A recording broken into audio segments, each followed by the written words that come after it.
Hi, let me just make sure to share my screen.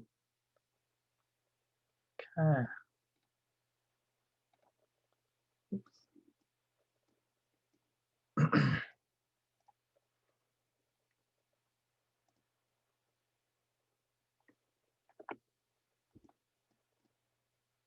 almost there.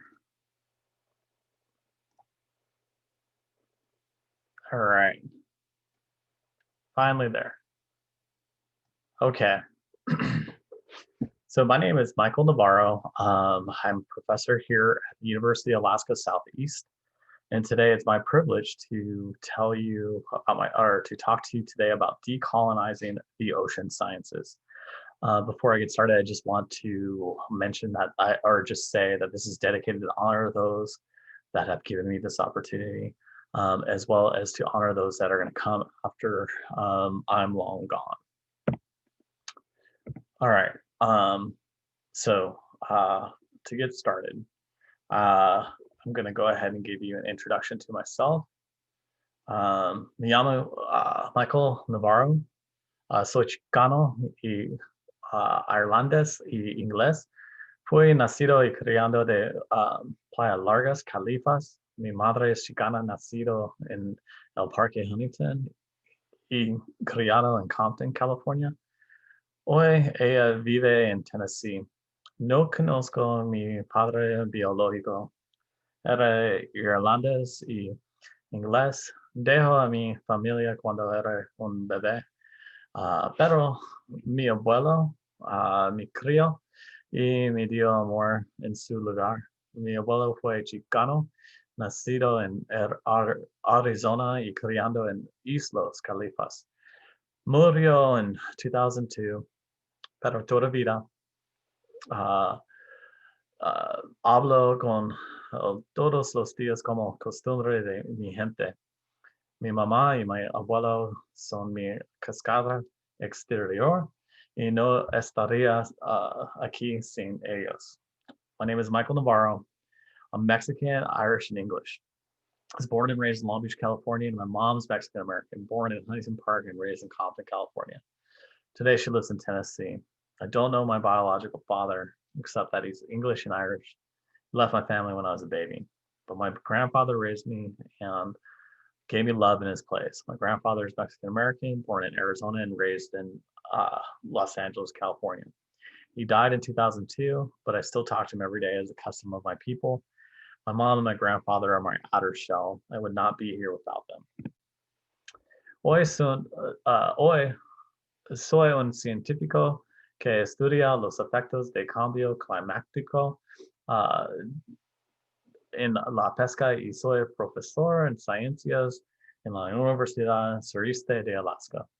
Today, I'm a scientist studying climate change effects on fisheries, and I'm a professor teaching science at the University of Alaska Southeast.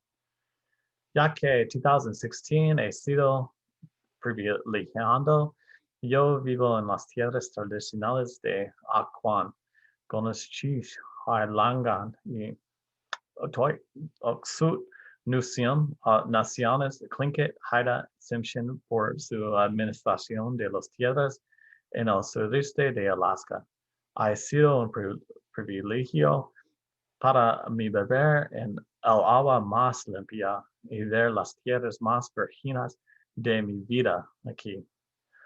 Como educador en ciencias marinas, la administración de la tierra también es un principio fundamental in mi vida. Since 2016, I've had the privilege to live on the traditional lands of the Akwán. Thank you to the Tlingit, Haida, and Tsimshian nations for your care of the lands in Southeast Alaska. It has been my privilege to drink the cleanest water and see the most pristine lands in my life here. And I thank you for your stewardship over the centuries, and millennia. As a marine science educator, stewardship of the earth is a core principle in my life also. Golnish Chief Vivian Mork for doing a great job to teach me how to give a proper Tlingit introduction. And any mistakes that were made are solely mine, as she's a phenomenal teacher and I am still learning. So my heart, my intention for this talk. Uh, I want to hold everyone higher. I believe we can do better. And because I believe we can do better, I believe we should. I'm giving this talk to encourage everyone to speak and share your voice too, especially those UAS scholars out there that are just getting the hang of public speaking. Your voice matters. This is a big topic, and I mean no offense to anyone. I intend to speak the truth as I've seen it during my life, which I fully acknowledge differs from your experience. I will say that my talk is centered in the love of my fellow people. As Elder Katzig taught me to say out loud, you are honorable and noble people of this land. I bring no ill will to anyone. Life is precious, and we all have that in common. All right, now that said, some of this love is tough love, and I will be talking about issues that may make you feel uncomfortable. But that doesn't mean that they shouldn't be discussed. So my talk today is about academic infrastructure and our most valuable resource, the people. The fact is that the scientific workforce is missing people from many communities within various disciplines of the sciences. The National Science Foundation has recognized this, and in their 2020 vision, they state that they need to tap the talent of all their citizens, particularly those that belong to the groups that are underrepresented in the sciences and research enterprise.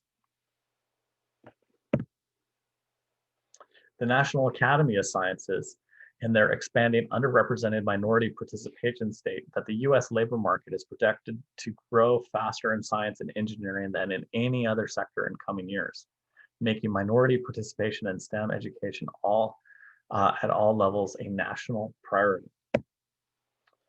The National Oceanic and Atmospheric Administration Civil Rights Office states, NOAA's Diversity and Inclusive Strategic Plan establishes a framework for action to strengthen diversity and inclusion and ultimately NOAA's workforce capabilities. So what this is saying is that in order for us to stay relevant, in order for us to stay vibrant, we need to start recruiting better to those communities that we have not failed to do so to date. And now I don't work for any of these agencies. They don't have to listen to any of my recommendations, and I don't think they will. But I would recommend that the language should be changed from underrepresented to under-recruited. And then also we shouldn't use minority. It's a made-up term that just basically refers to the fact that a lot of agencies and our workforce has just not recruited from certain communities. All right, what's the next step? All right, so today I'm gonna tell you my story in the ocean sciences. This isn't really something that I like to do all that often, but everybody, when it comes to social change, when it comes to science, when it comes to anything, our work that we do, it's always framed in our own personal experience, whether we state so or not. And in order to give full transparency as to my intentions, I didn't see any way to avoid giving my personal story. So with that said, this is my story and why I'm so vested in this topic. So this is a story of how I became the ninth Chicanx person to earn a PhD at Scripps Institution of Oceanography, which is widely regarded as the best oceanographic institution in the United States, as well as how I became a National Academy of Science Kavli Distinguished Young Scientist. So the first thing that I want to tell you is I grew up in a handful of towns in California where Chicanos are actually property owners somewhat near the coast. There are a few other towns scattered in California that are on the coast where Chicanos are actually able to purchase property, and these include Imperial Beach, which is right on the border, California and Mexico. It includes San Pedro, which is right next to Long Beach where I grew up. And it includes Seaside, which is the town along the coast in Monterey Bay, right next to Monterey. Traditionally, it's been an industrial area, but currently it's now becoming rapidly gentrified. But other than that, Chicanos only live inland in very different demographics along the coast. And basically, once you pass the border, um, you'll see, I mean, you see Mexican Americans in the United States, but once you pass the border and you go into Mexico, you actually see Mexicans on the coast living next to the beach. Especially if you go to a place like La Playas, which is right across the border, you can see Mexicans living right on the coastal areas. Now, I bring this up because it's for this very fact that I think that Chicanos are very underrepresented in ocean sciences. In essence, I think it's because we just aren't exposed in our daily lives as a community, like other demographics that are represented in the ocean sciences. But that said, that doesn't mean we don't love it. My family loves nature, and I grew up camping along the shores of Lake Havasu, listening to my uncles and aunts talk about fishing at trips that they took to Baja, especially this really awesome place called Punto Chivato, which is on the Cia Cortez side of Baja California Sur. They told me stories about rays that would jump out of the water and fly. They actually just leap many meters. They don't fly, but if you look at them real quickly, they appear to be flying. Also, as a kid, my mom and grandfather would often reward me for good behavior by renting me National Geographic videos from the video rental place back. This is a long time ago, back when like Blockbuster and the businesses like that existed.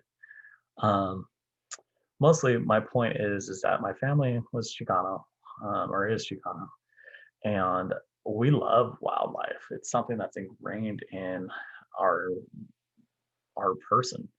Um, and so that's something that I grew up with. Also, while I was in high school, my freshman year, I experienced the Los Angeles Rebellion. This was an intense time of suffering, both the years prior to the rebellion and after. We saw unemployment rates that would make you very nervous to be a person living there. This added to a lot of stress, mental anxiety, um, depression, and things like that. What I learned though is that there are in these communities a ton of very, really, really good people that pay their taxes, that go to work 9 to 5, doing volunteer things in the community, making their communities better. Um, but what will always stick in my mind is after the rebellion of 92, how neighboring communities would frame us as looters and rioters, and basically kind of just ignored our suffering. This is especially apparent when I went to study or went to college as undergraduate at the University of California, Los Angeles. Now, I got into every single school that I applied to. I was really fortunate. But I picked going to the University of Los Angeles or University of California at Los Angeles because it was known for its diversity. And after experiencing the suffering from those times in the early 90s, I wanted to go to a university I felt respected people like me.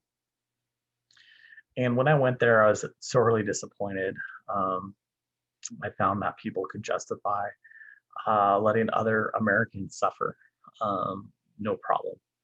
That really bothered me, but I know who I am, and during those times, I would study, work, and I'd still make time to volunteer, go into the projects in Culver City, and teaching other Chicano kids math and science.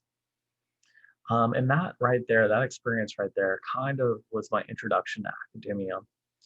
And as I went on, it pretty much that hasn't necessarily changed all that much throughout my career.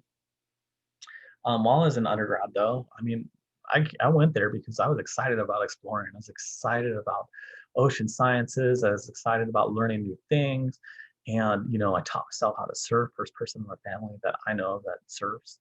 I taught myself when I took classes, but I learned how to scuba dive. And this is something that in my family that my cousins, for instance, are kind of a little nervous to go diving, but I wasn't. I was all about it. And this photo that you can see here is one that I took off of the California coast. That's my dive buddy. I would love, one of my favorite things to do would be to dive in water that's so deep you couldn't see the seafloor, so around 100 feet deep, and just free fall to the bottom. It's almost like flying. It's really neat. Um, Anyhow, I while at or UCLA, I had dreams of continuing on with this career development, and I wanted to go to the best school for oceanography, which is Scripps Institution of Oceanography. Um, but at UCLA, I got kind of beat up. Uh, the way that I talked, I spoke with some heavy slang. Most of my students, you wouldn't have recognized the way I talked at all, nor the way I dressed. Um, it was completely different. And unfortunately, I lost a lot of the character that I had in high school because I was taught that it was made me look uneducated. Um, and it did a number to my self confidence. Um, but I continued on, and I decided to get a master's instead of applying to my PhD. So I went to a school called Cal State University at Fullerton, which is an inland school, which meant that there were a lot of Chicanos that went to school there and studied. There are faculty that are Chicano there, and I felt very comfortable there. And I got a master's. And during my master's program, I figured out a way that I could take a class at Scripps Institution of Oceanography. There's a backdoor way to get in, which was through extension. And through this extension process, I took a class at Scripps Institution of Oceanography, mostly because I wanted to see if I was good enough. In my mind, there was no one that loved the ocean more than me, maybe as much as me, but no one could come close to loving it more than me. I mean, I'm obsessed. I'm still obsessed to this day with studying the ocean. And so I wanted to take a class just to see what my capabilities were. And through doing that process, I actually got an A in the class. I scored within the top 3 of the entire class. And keep in mind, I'm this little ghetto kid, right? And I'm with all these graduate students who, in my mind, were just so incredibly smart, and they are. And I ended up with a top 3 score out of a class that had like 25 students. And it was at that moment when I earned that grade that I knew I could hang, that I had the ganas, that I could, I couldn't be held back. And after I graduated from master's, I had to earn some money. So I worked for Fish and Game for a year. And then I applied for a PhD at Scripps, and I got in. And it was really cool. I really enjoyed going to Scripps. They told me they were committed to diversity. I thought it was a little bit weird that it kind of felt like little Europe there. It was very Anglo. Very. It didn't feel like there was basically any Chicanos there at all. Didn't see any Black people. It was a little bit weird, right? But it gets normalized really quickly. And so I didn't think anything of it. But then as social events happened in and around me, I got a different sense of what that really meant for the community. Um, and here you can see I'm not, studying the ocean, not underwater, looking at new creatures. What I'm doing is protesting. And what I found out is that at UC San Diego, which is where Scripps is located, is that UC San Diego is the least diverse, or one of the least diverse University of California campuses in California. And in fact, in 2010, there was this event that was called the Compton Cookout. And it was a racist event held by UC San Diego students, in which UC San Diego students were throwing a party and encouraging other students to come to the party in blackface and to talk in ghetto slang. And this, of course, upset many people at the UCSD campus, especially those of us that came from communities like Compton, and especially the Black community. UCSD only had about 200 to 300 Black students in a population that was 40,000. And their response to the inaction of any kind of negative repercussions for the students that created this racist event was they were threatening to leave the campus entirely. Now, where I come from, that's not going to ever, not on my dime, right? Not on my watch. And so, even though I had a struggle to make my way to Scripps, that took many years for me to get in. I had to be prepared to sacrifice that because there's no way that I was going to go to school at Scripps while the Black community completely left the campus. No, I can't do that. So my only choice was to help with getting the message across that there were some severe inequities. And so that's what you caught here. I didn't even know my photograph was being taken, but I was protesting with all these other students on campus. And we wanted our chancellor to know that something needed to be done and that all students deserve to have equal opportunity to learn and to not feel harassed. Um, in addition to that event, it got pretty nasty in that other students were like leaving nooses on campus to basically harass Black students.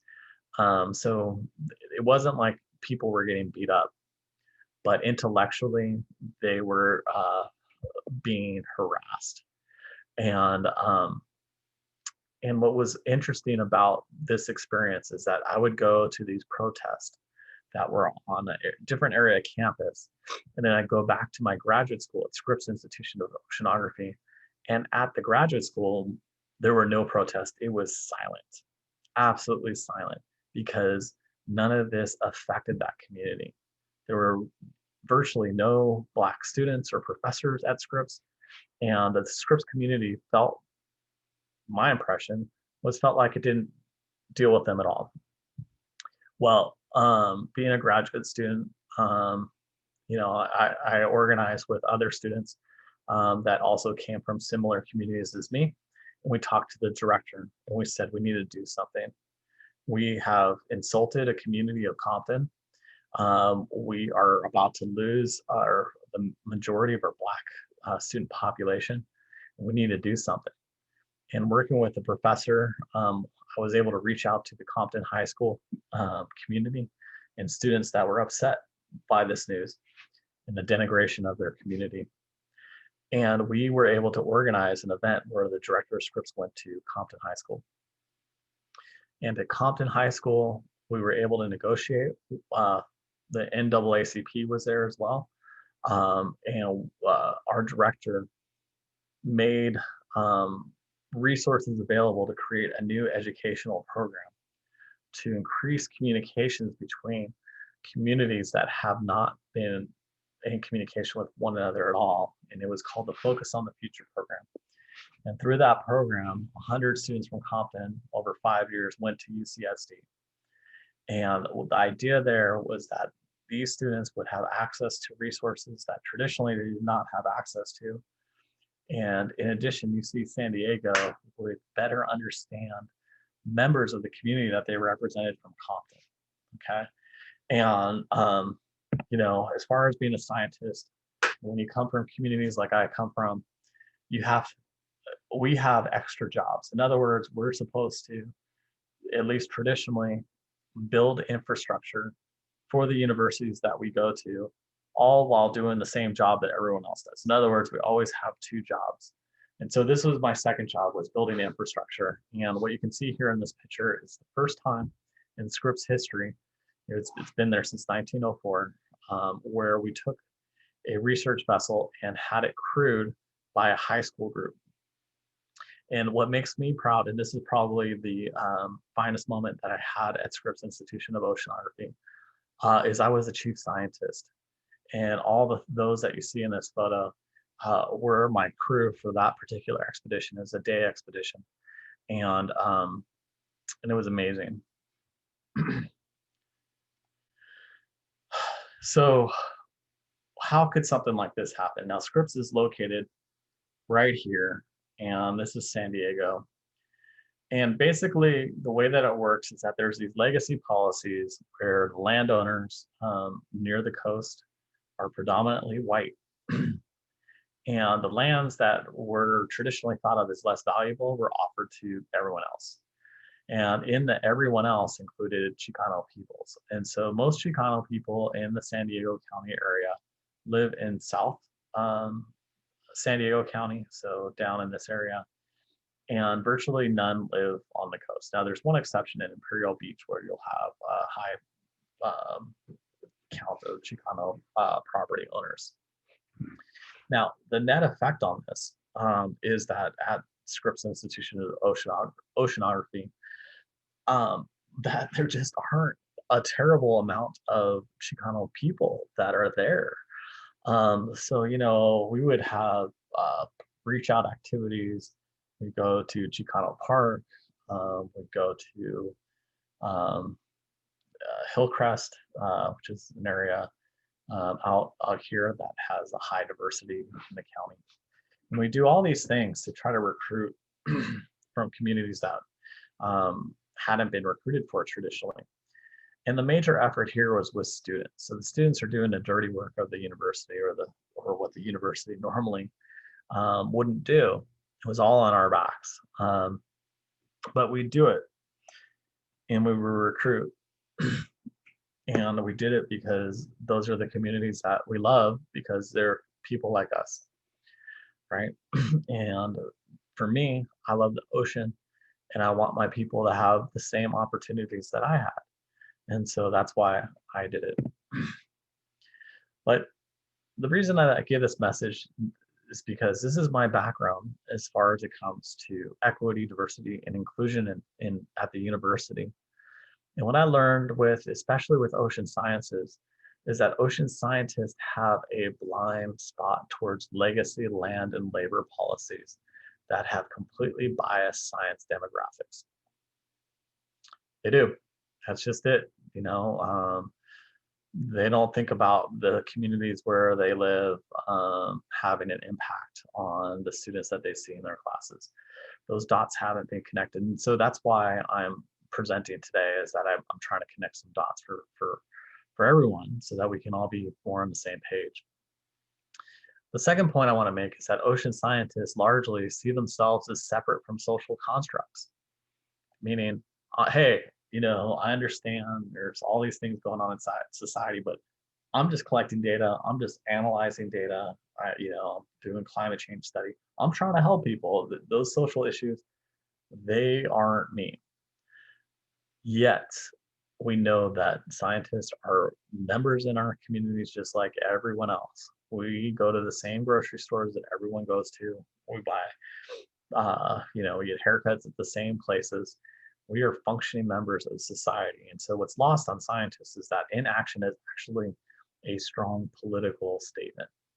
Okay, just like when there were protests going on campus, I saw the inaction on my campus and was horrified that there could be this much pain to this certain communities, and it just not even be acknowledged, nor, yeah. So that was something that just I won't forget anytime soon.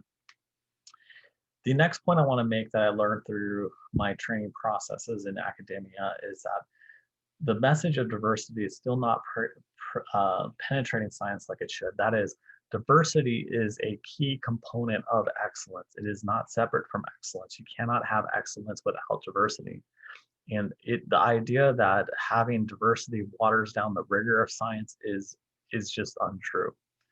The latter narrative is something that's antiquated, and that older generations would cling to. But with scientists of my generation and the next generation, that is no longer going to be part of the dialogue. And so let's just get used to it right now. So diversity and excellence, they're not separate things. They're actually part of the same thing. The other thing that I want to say is that career pathways into science. So scientists that come from communities that haven't been heavily recruited, perhaps you come from a community where nobody from your community has ever been a scientist. So for these communities, once you enter science, you're kind of forced to do two things. One, if you want to open the door for others in your community to have similar opportunities, you're forced to do it on your own time. In other words, it's kind of a taxation for being from a community that isn't recruited heavily. And doing this in science isn't very good, because what this means is professionally, you're always risking your job, basically, because you're falling behind on publications. In other words, your colleagues are spending have much more time available to publish than you while you're trying to build these community infrastructure linkages. So that's one choice you have. You could do it on your time and risk your job by not publishing as much. The second choice that you have is to publish at a similar rate as your colleagues and just not do anything for your communities. Now, if you do that, what you're doing is ultimately is you're just accepting the system as it is. Hey, you didn't create it, you know. But the unfortunate thing is that if you don't do anything, you are complicit in the systematic racist structure that is part of the universities that aren't recruiting equally to all communities. And so those are the choices that you have. And for me, and my peers, we are all, so in other words, for people like me, um, we're all kind of on a spectra between these two different points. So some of us are, publishing to keep up with our colleagues, but then feel completely guilty because we're, in our minds, complicit with systemic racism of our universities. And then others of us are doing what we got to do to build bridges of the infrastructure to communities that don't have them. But then we're falling behind and we're ultimately getting pushed out of science. So it's like, be pushed out of science or support systematic racism. Those are our choices. It's absurd, but traditionally that's the way it's gone. Um, and so, third option that's new is to work for those institutions that are also pushing for excellence in terms of diversity. And so, there are not many, but there are some new places that are marketing that they're pushing for diversity. And so I did a postdoc funded through a national science, ocean sciences fellowship. And I worked with Dr. Corey Garza. And the way that Dr. Garza, he's a leader in diversity for our nation. And the way that he talks about the state of sciences is that basically we're kind of like the 50s in baseball when Jackie Robinson just first went in to the league. And right now, the way that the institutions are acting is that you have to kind of be a superstar in science to kind of find your place if you're coming from a community that's underrepresented. And I would argue that that's the wrong approach completely. It shouldn't We shouldn't be forcing those that already are having to do so much more work just to get their place in academia to then also do the heavy lifting to build a new infrastructure. It's just we're going to push many, many people away, and it's going to slow us down. I'll also say after I left CSU Monterey Bay, I was excited to come to UAS because, as far as the university mission statement, embracing indigenous language, I saw that and I was like, sweet, this place gets it. It gets diversity and how things work. And so I won't have to focus on that. I can just make my contributions because everyone's going to probably make a contribution. And that said, that's where we stand today.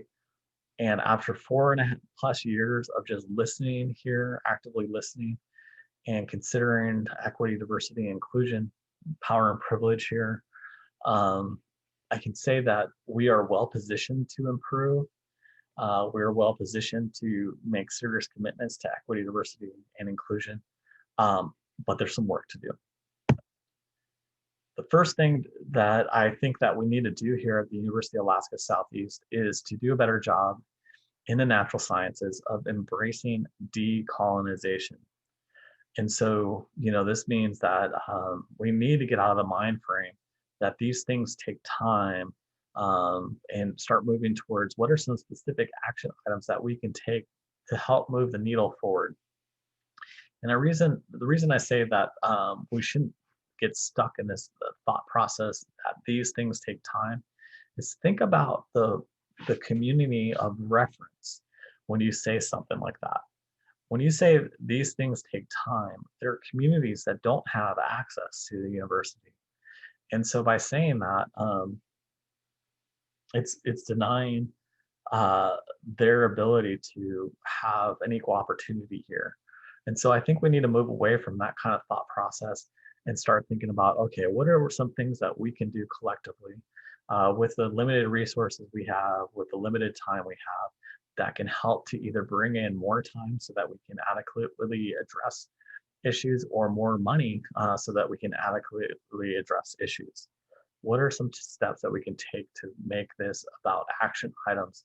And what are those items that can help to unify the administration, faculty, and student body towards these efforts?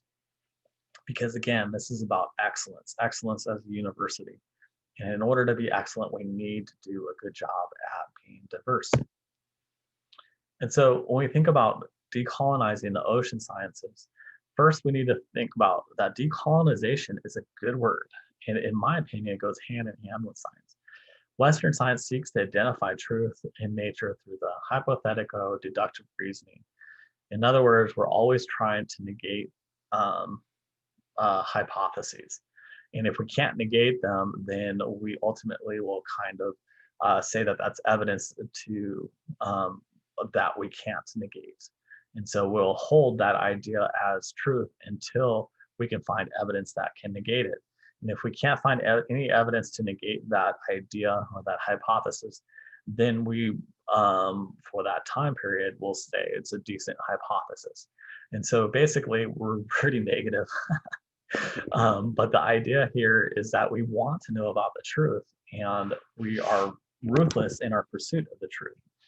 Now, I say that goes hand in hand with decolonization because decolonization seeks to identify and remove racist policies within science curriculum and in science in general. And in other words, these are what decolonization is about, is always trying to find where there's lies or erasure, which in my mind is another type of lie. And so I think that these actually scientists, in many ways, are well positioned to be social change leaders because we seek the truth. The second part is that I would say that recognizing that we have a problem in the first place is our first step.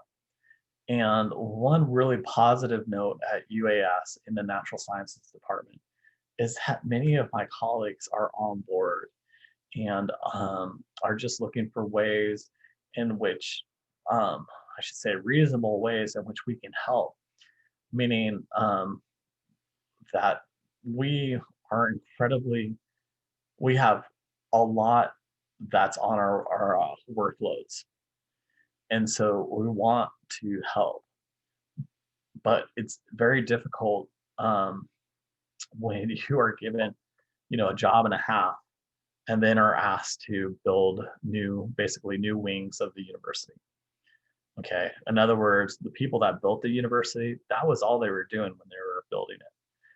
But what we're being asked to do is to keep the university going and then also build new parts of the university all at the same time. So imagine living in a house, trying to keep up the house so that it's still in working order, and then being asked to build another wing of the house, right?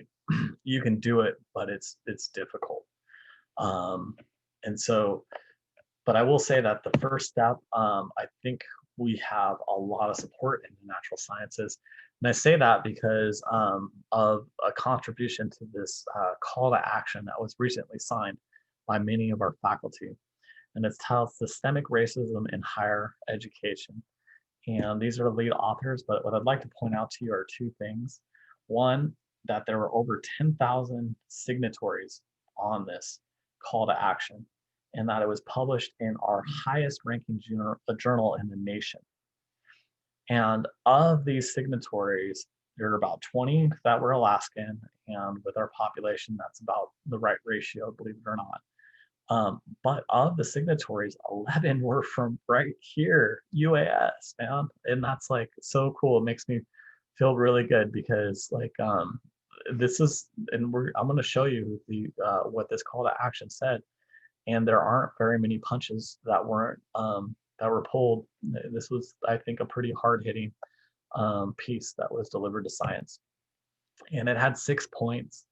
The first point of this article is that scientists are well established in society, and in my opinion, it's a false narrative that we're separate or have special rules. And this is the first part of this article just talks about the Black Lives Matter protest, and you know, whichever way that you stand on that social justice issue, it is a political statement. And so to say that we're not part of the political system is just untruthful. We are, one way or another. And so that's the first point. The second point is that universities, as a whole, we need to recognize fully that it's not an equal playing field. Okay, just like baseball in the 50s wasn't an equal playing field for Jackie Robinson, right? We're forcing people to play a game in which they have disadvantages. Like the game's rigged in certain aspects for some of our students, and we need to do something about that. I know from my undergraduate experience, I didn't feel welcome at UCLA, even though I grew up in a town that was maybe 20 miles away from there. I was looked down upon because I spoke with slang, and you know, anyway. But I don't think a university has to be like that. We're a place where knowledge is supposed to be prevalent, um, and you know, people from different communities add to that knowledge base. Third point is that we need to stop contracting out our diversity work to marginalized faculty. In other words, I come from a place that was not very highly recruited in the ocean sciences. Because of that, it's super obvious to me that there's a lack of infrastructure for my communities. Because of that, I know that there needs to be work done, and I want that to be done because I love my communities and I want them to have the same opportunities that I had. And what often happens is that faculty like me will be preyed upon so that we end up doing the lion's share of the work. Now, some of that is driven by the faculty themselves, and other parts of that is that the departments benefit by allowing those faculty to take on those roles. But we can't do that. It adds an extra level of burden that doesn't allow faculty members to publish at the same rates that they need to. And the better approach on this is to make diversity efforts more equitable, or making all faculty accountable to a certain level for diversity efforts where infrastructure is lacking. In other words, if we're all in the same house and we need to build another wing to our house, then we all need to, you know, pick up and help build part of that. We can't just expect singular faculty or maybe a couple faculty to do it all on our own. Okay, and when we have that extra wing to the house, so to speak, that helps us all, makes us look better. Diversity, again, is a part of excellence. You can't have excellence without diversity. And that's the fourth point. And so there's another false dichotomy that, you know, you're either excellent and very rigorous with your science, or you're diverse. In other words, diverse universities are soft. And if you want to piss me off, just go ahead and say that, and you'll see me get pretty fired up. And it's a false narrative because diversity results in better, more impactful, innovative science. That's because it's not a cookie cutter approach where, you know, if you have a diverse population, then you're trying different things and you get novel, innovative ideas. So it's diversity is a sign of excellence. And in action is compliance in systemic racism. Talked about that a little bit already, but either way, you're making a political statement. So think about that. And then the last thing is that, you know, if you're seeking social justice in any pursuit, you have to remember that you have to be the agent of change. If you're seeking justice, you have to realize that it's just us. And so that we have to be the ones that actually do the change that we seek. All right. And so getting back to those national workforce issues where we are missing peoples from many of our communities and are losing our competitive edge. Um, there's good news in that there's many organizations that have been working on this for a while. And in fact, I think that these organizations are the ones that have been pushing our federal agencies to adjust their workforce approaches. One of these is the Society for the Advancement of Chicanos and Native Americans in Science. Anyone can join. I've been a leader at this institution since 2018 and a member since 2010, and it is a cool organization. Let me tell you, you go there, it's a good time. It's not just Chicanos and Native Americans. The demographics actually look pretty consistent with the demographics for American. There's white people, there's black people, there's all different types of people that are there. And if you dial in there, you'll get dialed in with people that have been working on these issues for a long time. In other words, scientists that have approaches that work. In addition, SOCNIS isn't, it's a pretty humble organization, and it knows that it's not the solution for every community. And as such, it is designed to work cooperatively with other agencies such as ACES or the American Indian Science and Engineering Society or the Boucher Society. Pictured to the right, this is Edward Boucher. He's the first African American that earned a PhD. He did it in physics in the 1800s. And SACNIS is their goals. They're looking their eyes towards the future, as we all should. The demographics of our country are rapidly changing, and 30% of our country is going to be Hispanics in 2060. So not that long from now. And right now, we're not there yet as far as our workforce training programs. Our indigenous populations are growing, and we got to stop overlooking our indigenous our indigenous peoples in the data. I mean, CNN. I love the memes though. I gotta say, I love the memes, but it is truly something else what CNN did, and our indigenous communities are counting on us to stop these legacy policies that have impacted education, economic prosperity, and public health. Um, our indigenous folk know what is needed, and our universities can be a mechanism that can help those individuals to get their communities the help that they need. And so that's another important point that SOCNIS allows for. The other point that SOCNIS is about is that we know that our STEM or science, technology, engineering, and math programs aren't training our workforce in a way that's keeping up with our demographics for the country. So if we look at this, I just told you in 2060 that 30% of our peoples are going to be Hispanic. Well, look at this. Right now, we're at 6%. If we look at our Black communities, 4.8, Native Americans and our indigenous folk, 0.2%. We can do better. And the last thing is that without a concerted effort to diversify the amount of students' earnings and using their degrees in the US, America's competitive edge, huge amount of potential in the STEM field will be lost, and we just can't allow that to happen. So here, and I love this about SOCNIS, we refer to those communities that haven't been heavily recruited as untapped potential, because that's what it is.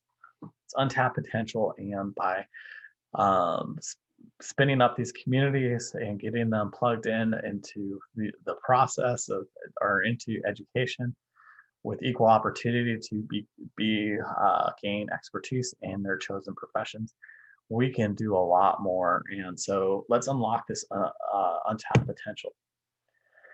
And so what I'm going to end today's talk with is just talking about academic infrastructure and natural sciences, because I think one of the big things that our department is missing is community connections to marginalized communities, in particular our indigenous communities. And I think this is a great opportunity, and that we can really make some progress here. And so, there's with our Indigenous peoples of Southeast, it's just such a fantastic community. I know that when I moved here from California, I was a little anxious that I wouldn't have that much in common.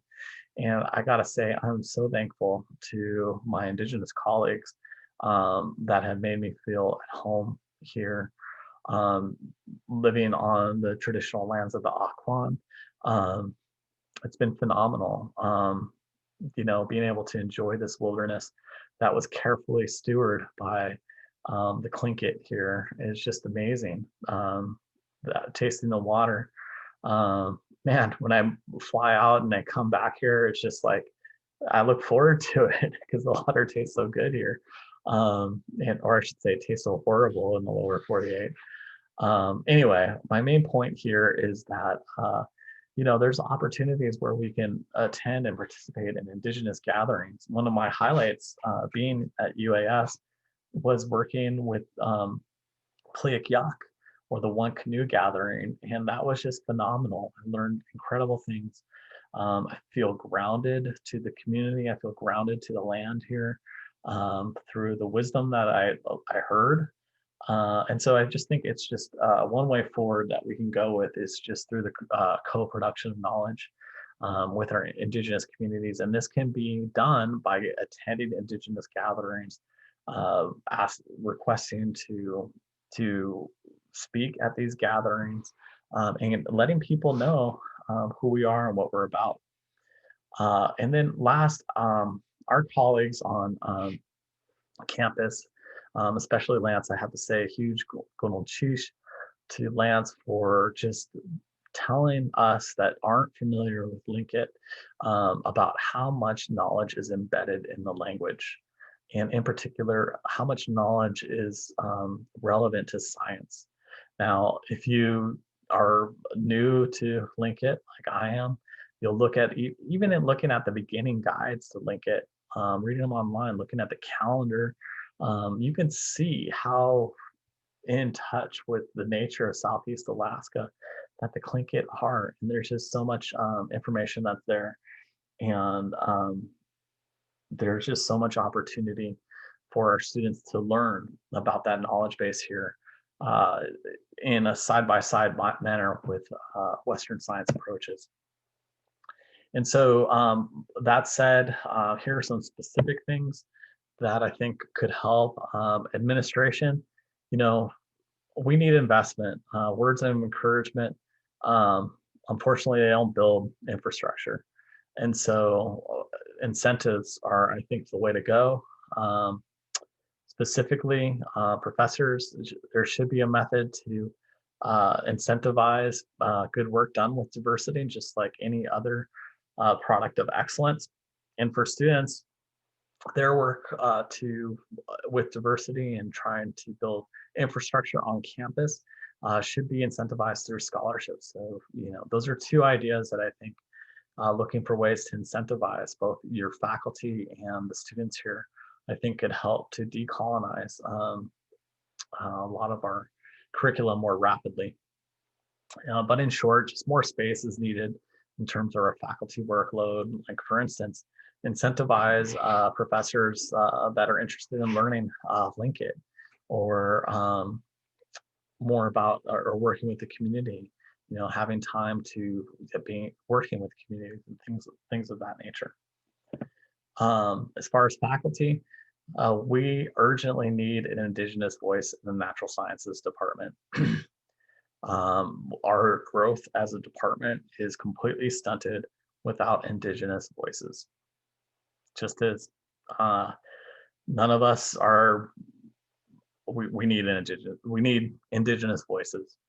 The second item that I want to bring up is that our academic infrastructure with Indigenous and other marginalized communities is that we just need to we need to be part of these Indigenous gatherings and let people know what we're about, that we represent them, and that we have their best interest in our minds and our hearts. We need to celebrate Indigenous culture much more. With no acknowledgement of Indigenous culture at the Anderson building, that is in essence erasing culture.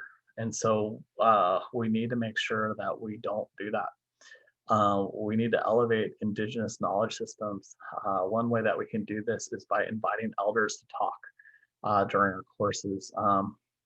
Another highlight of mine at UAS was having Elder Katzy come and talk to my biological oceanography course in our section where we started talking about humans in the ocean, humans' relationship with the ocean.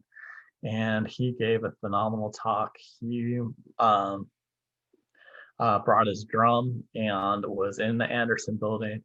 And I will never forget hearing him play his drum in the Anderson Lecture Hall. Um, and that's a very sacred memory for me. But also, we can include Indigenous knowledge systems in terms of languages for wildlife in our building, and also science used by Indigenous people. So we know for food security, there's a lot of wisdom that the Tlingit used to thrive in Southeast Alaska for 10,000 years. So that can be included, especially at Okta, by working closely with the Akwaan peoples, as well as adaptations to climate change. That's an area that I'm very much interested in studying, and there's huge opportunities for co-production in that arena. And these are just, I can't think of everything, and so, but my colleagues, if we work together, we can think of a lot of different areas where co-production could be possible. And by opening a dialogue with our Indigenous communities, there's a world of possibilities there. And this is just showing, and this is from a UN report, specifically the IPCC special report on oceans and cryospheres that was published last year, just talking about different ways that knowledge is co-produced. And if you picture that the purple here is Western science, we do this all the time. Maybe we have multiple or multidisciplinary studies, mixing chemistry with biology or something like that. But we can work with our Indigenous communities to co-produce knowledge. This has been done on the North Slope with studies of bowhead whales, where Indigenous science was used in tandem with Western science to produce much better population models for bowhead whales. So we know it can work. And in Southeast, this is a huge opportunity, a huge way that we can move science forward. We also know that in addition to helping with research and curricula, that this is something that our students want. At the University of Montana, they have an Indigenous knowledge and environmental sustainability master's degree that they're offering. And so it's just something that I know when I talk to my students that they would love to learn more. They want to know how to take Indigenous knowledge in Western science and to merge those for the growing challenges of tomorrow, to meet the growing challenges of tomorrow. And, just as a reminder, one way that we can accelerate this is by incentivizing our students through scholarship. And so we need to find ways to incentivize, and maybe this is with partnerships with community leaders or community organizations that are in town. But that could be a way to accelerate decolonization in ocean sciences. So just to kind of summarize my talk, I just want to say that, none of us built the university system. Okay. So we're not responsible for why it is or why we received it in the way that we did. Okay. But what we are responsible for doing is taking what we've been given and moving it more towards a more equitable, a more inclusive university system so that students have an equal playing field to learn. And we can do that. And we've done a lot of work already. And but we can't be happy with the status quo. We have to be hungry to move forward, especially if we want to continue to lead in the state and potentially even nationally for our work. So with that, I just want to say Gonos Chish to my colleagues that have stood with me. I stand with you. Thank you all for your attention, and I hope to see you soon.